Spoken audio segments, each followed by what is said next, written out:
ICC academy মাঠে মোহাম্মদ নবী ও তার ছেলে হাসান ইসাখিল একসাথে এসেছেন অনুশীলন করতে।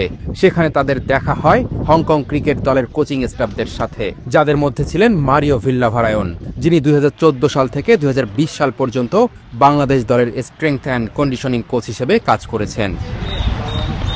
ইন্ডিয়ান প্রিমিয়ার লিগের দল সানরাইজার্স হায়দ্রাবাদের প্রস্তাবে সাড়া দিয়ে বিসিবির চাকরি ছেড়েছিলেন এই লঙ্কান।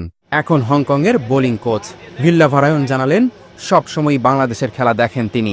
বড় আসরে টাইগারদের বাজে পারফরমেন্সের কারণ হিসেবে নিজের কয়েকটি যুক্তিও তুলে ধরলেন। বাংলাদেশ দলের ফিটনেসে আমি কোনো ঘাটতি দেখি না। নাথান কেলি বেশ ভালো ট্রেনার, জুলিয়ান উডও বিশ্বের অন্যতম পাওয়ার হিটিং কোচ। দেখুন, যত ভালো কোচই নেন না কেন, তার ফল রাতারাতি পাওয়া যাবে না। এটা একটা দীর্ঘ সময়ের ব্যাপার। বাংলাদেশের ব্যাটারদের শর্ট সিলেকশনে ঘাটতি আছে, এখানে কোচ কিছু করতে পারবে না। কোচ শুধু টেকনিক শেখাতে পারে, মাঠে কিন্তু খেলতে হয় ক্রিকেটারকে। বাংলাদেশ দলের ক্রিকেটারদের উন্নতির অনেক জায়গা আছে।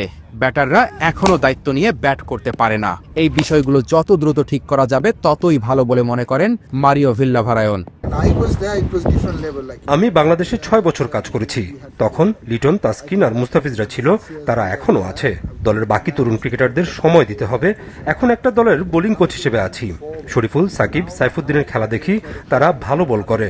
বাংলাদেশের বোলিং ইউনিটটা এই মুহূর্তে বেশ ভালো, তবে এটা দলীয় খেলা, সবাই এক হয়ে খেলতে না পারলে ফল আসবে না। লিটনদের সামনে এখনো সুযোগ আছে, আশা করি আফগানিস্তানের সাথে ভালো কিছু করবে।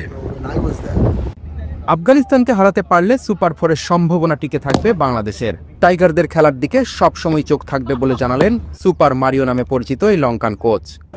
অনিশ্চয়তার খেলা ক্রিকেট, যার পরতে পরতে আছে নাটকীয়তা। তাই বিশেষজ্ঞরা বলেন, শেষ পর্যন্ত ক্রিকেটারদের ধরে রাখতে হয় তাদের মনোবল। বাংলাদেশ দলের ক্রিকেটাররা যদি তাদের মনোবল শক্ত করতে পারে, তাহলে ভিন্ন ফলাফলও হতে পারে। অনিক জাবের, মাছরাঙা সংবাদ, আবুধাবি, সংযুক্ত আরব আমিরাত।